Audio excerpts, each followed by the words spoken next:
Hey friends, Assalamu alaikum. Welcome to my channel Salwa's Delicious Kitchen. Today's recipe is gonna be the first cookie recipe of my channel. So I thought it should be something very close to my heart and my top favorite, that is chocolate crinkle cookies, which can also be called as chocolate crinkles.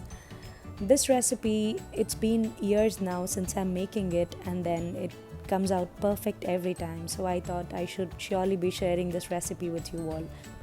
They are not only so beautiful and gorgeous to look, but the taste is just amazing, so delicious, so soft like a brownie from inside and like a cookie from outside. They are just an amazing cookie you can make. So do give a try on this lovely recipe, and I'm sure you all will love it.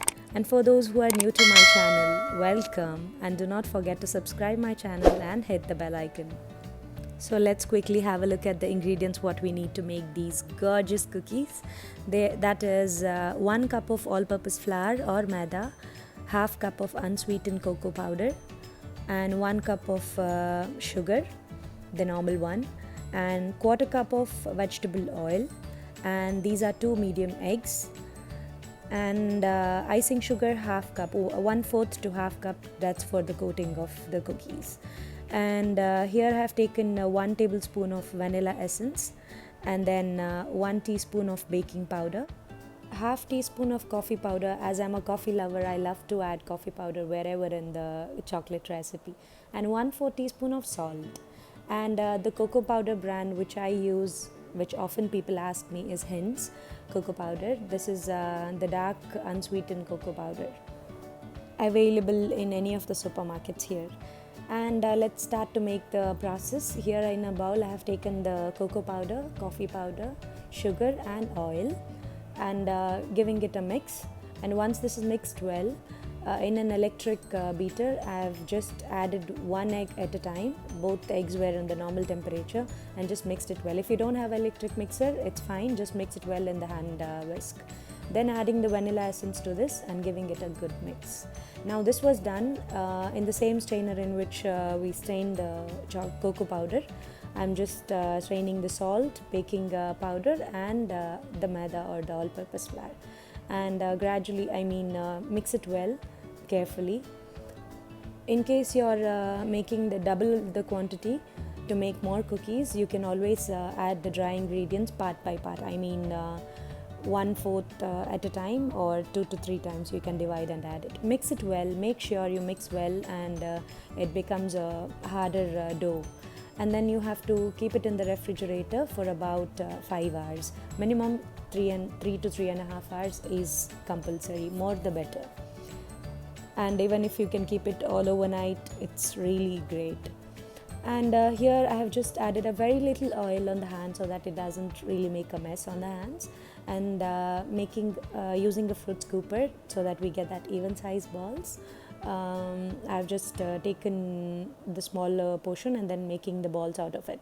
And then make sure after making these balls, you always drop it on the icing sugar or the powdered sugar, because otherwise they would stick on the plate.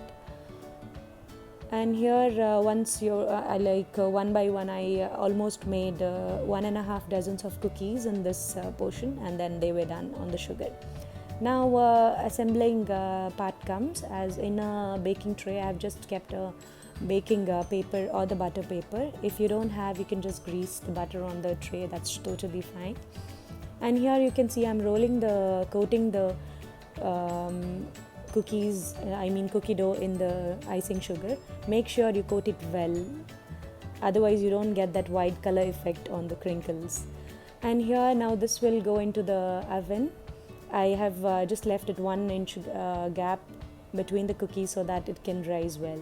And then this is I had kept the oven on preheating when I was making the balls, so around 10 to 15 minutes. On 180 degrees centigrade, you can bake them for 10 minutes, 10 to 11 minutes, depending on the size of your cookie. Mine are small ones, the medium ones, so it really took exactly 10 minutes, and they were done. And here are your perfect crinkle cookies ready to serve. What you have to do is, once they are out from the oven, you just have to transfer it to the wire rack. They might stick at the bottom, so no worries, they will be perfectly fine once they are into the normal temperature. And see how it looks from inside. Doesn't it look cakey? See, I'll just crack one for you and then show it. See, it's just like a brownie from inside. It's not that soft as brownie, but then it's between the cookie and a brownie, I would say. So this is a must try recipe again. So do give a try on this. Make in bulk, store in an airtight container, and enjoy it whenever you crave for sweets. Coming to my extra points, just a tip: the good cracks on the top is the time when you know your cookie is perfectly cooked, and do not overbake it till it's hard. And do follow me on Instagram and share the pictures what you have tried from my channel. I would really love to share it on my feed. Do not forget to tag me there. And I hope till now you have subscribed my channel. If not, please do. And thank you so much for watching. Bye bye. Take care.